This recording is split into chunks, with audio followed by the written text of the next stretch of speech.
तो लोग हो चुके हैं बहुत ज्यादा कंफ्यूज भैरवा के पुनर्जन्म वाले कॉन्सेप्ट से कि अगर वो सूर्यपुत्र कर्ण का पुनर्जन्म था तो उसको भैरवा नाम क्यों दिया। मूवी के इंटरवल ब्लॉक में उसको प्रोटेक्टर ऑफ काशी जो कि काल भैरव है उससे क्यों जोड़ा। दूसरा, महाभारत वाले सीन में अश्वत्थामा के ब्रह्मास्त्र यूज करने वाले सीन को क्यों चेंज किया। तीसरा, कल्कि 2898 एडी का कल्चरल इम्पैक्ट इतना स्ट्रॉन्ग क्यों पड़ा। तो इन सभी सवालों का मैं जवाब देने की इस वीडियो में कोशिश करूंगा, तो प्लीज मेहरबानी करके इस वीडियो को एंड तक जरूर देखना। पहली बात, सूर्यपुत्र कर्ण के पुनर्जन्म को मूवी की एंडिंग में इंट्रोड्यूस करना मेरे हिसाब से काफी ज्यादा स्मार्ट मूव था, क्योंकि वहाँ पर डायरेक्टर नागश्विन ने काफी सब्टली रीइंकार्नेशन वाले कॉन्सेप्ट को भी इंट्रोड्यूस करवाया कि देखो भाई हमारे सिनेमैटिक यूनिवर्स में चीजें इस तरीके से भी काम कर सकती है, क्योंकि नागश्विन का अल्टीमेट गोल है महाभारत का सीक्वल। मेरे शब्दों में बोलूं तो डिस्टोपियन फ्यूचर में महाभारत होगी, क्योंकि ऑलरेडी ही महाभारत से अर्जुन के गांडीव को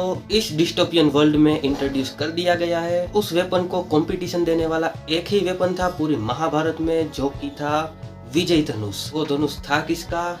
सूर्यपुत्र कर्ण का। कर्ण को वो धनुष किससे प्राप्त हुआ था? भगवान परशुराम जी से। और कर्ण ने भगवान परशुराम जी से झूठ बोल के ही अपने अस्त्र और शस्त्र की शिक्षा ली थी। ऑल्सो शायद आपको पता नहीं होगा कि विजय धनुष भगवान शिव का था, जिस धनुष के क्रिएटर थे विश्वकर्मा। और महादेव ने ये धनुष यूज किया था त्रिपुरा नाम के शहर को डिस्ट्रॉय करने के लिए। अब देखो उस कहानी को मैं यहाँ पर डिटेल में समझाने बैठ गया तो ये वीडियो पूरा उसको ही डेडिकेट करना होगा, तो हम बस ऊपर से ही मैंने आपको बता दिया क्या था क्या नहीं। और आगे चल के भगवान परशुराम जी की वीरता को देखते हुए शिव भगवान ने स्वयं परशुराम जी को विजय धनुष तो दिया ही, आगे चल के परशुराम जी ने विजय धनुष को 21 अलग अलग बार क्षत्रियों के अगेंस्ट यूज किया था, जब क्षत्रियों ने अत्याचार और पाप करना शुरू कर दिया था। जबकि क्षत्रियों को लेके ये कहा जाता है कि वो तो प्रोटेक्टर होते हैं। बेसिकली क्षत्रिय अपना धर्म और कर्म भूल चुके थे। जब क्षत्रियों का अत्याचार असहनीय हो गई तब परशुराम जी ने हथियार उठाया और ऑलमोस्ट क्षत्रियों का नाश कर दिया। और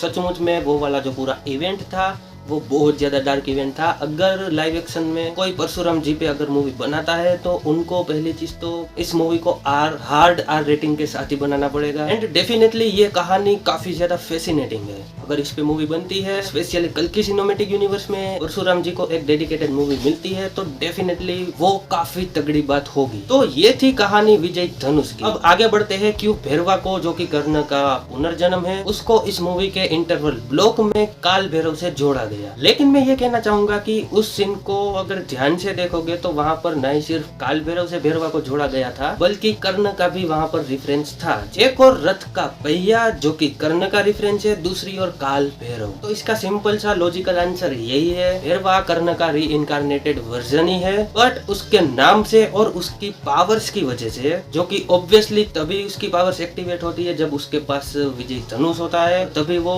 एक अलग लेवल का ही योद्धा बन जाता है। तो हाँ, इसकी वजह से भैरवा को सिंबॉलिकली प्रोटेक्टर ऑफ काशी बनाया गया है। तो यहाँ पर चीजों को आप एज इट इज मत लो। ऑल्सो भैरवा उस विजय धनुष के थ्रू शिव जी से भी कनेक्ट होता है, और काल भैरव जो है वो शिव जी का ही अंशा अवतार है। तो उस वजह से भी थ्रू आउट मूवी में सूर्यपुत्र कर्ण और काल भैरव दोनों से ही भैरवा के कैरेक्टर को कनेक्ट करके दिखाया गया है। इसके बाद अपना दूसरा सवाल आ जाता है, क्यों महाभारत में अश्वत्थामा द्वारा जो ब्रह्मास्त्र यूज किया गया था उस सीन को चेंज किया गया था। इसके मेरे पास दो जवाब है। पहला, जो कि बहुत ही सिंपल सा आंसर है, कि डायरेक्टर ने क्रिएटिव लिबर्टी लेके कुछ अलग दिखाने की कोशिश की उस पर्टिकुलर सीन में, क्योंकि वो ब्रह्मास्त्र यूज करने वाले सीन को टिपिकली नहीं दिखाना चाहते थे। हम लोगों ने अब तक जितनी भी महाभारत पे टीवी सीरियल्स देखी हुई है उसका एक टिपिकल फॉर्मेट रहा है महाभारत के अंदर जो कैरेक्टर्स है उनके अस्त्रों को यूज करने के सीन्स को दिखाने का। तो यहाँ पर नागश्विन उसी चीज को अलग तरीके से दिखाते हैं। सेकेंड आंसर मेरा ये है कि शायद मेकर्स ये दिखाना चाहते हैं कि पावर्स उन मंत्रों और मंत्रों को यूज करने वाले इंसान में है, जो किसी भी वस्तु से अपने अस्त्र को तैयार कर सकते हैं। उनको सिर्फ धनुष की जरूरत नहीं है। और मेरे हिसाब से वो सीन काफी ज्यादा कूल था। उस धान को उठा के अश्वत्थामा ने उस पे मंत्र फूके, देन वो ब्रह्मास्त्र बना और उस ब्रह्मास्त्र से अटैक किया। प्लस उसका सीजीआई मुझे बहुत शानदार लगा। और वैसे भी नागश्विन ने कहा ही था कि it's a mixture of Mahabharat and कल्कि की प्रोफेसी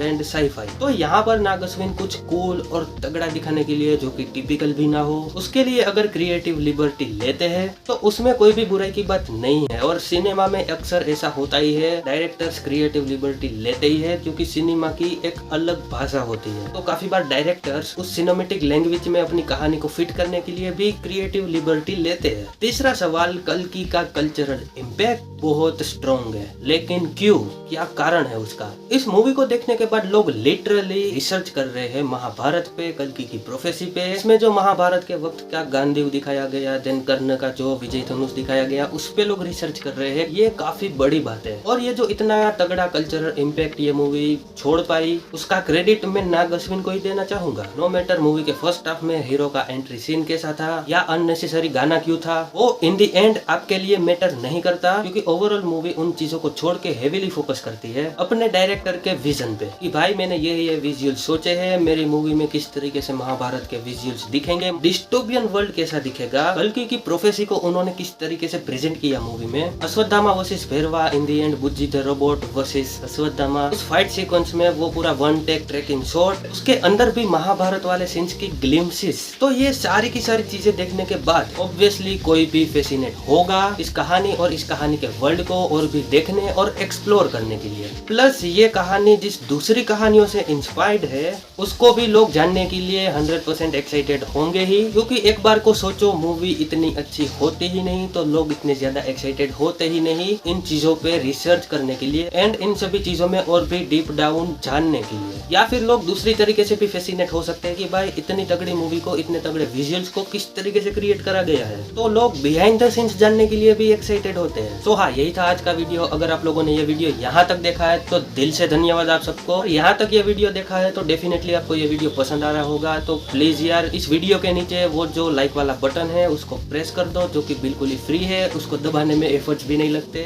और साथ में सब्सक्राइब वाला बटन भी दबाओ ताकि अपकमिंग जो भी मैं वीडियोस बनाऊं उसको बनाने के लिए मेरे अंदर एक एनर्जी बनी रहे, एक मोटिवेशन रहे। बाकी आप लोगों से मिलता हूँ जल्दी ही नेक्स्ट वाले वीडियो में। तब तक के लिए बाय बाय और जय हिंद और वंदे मातरम।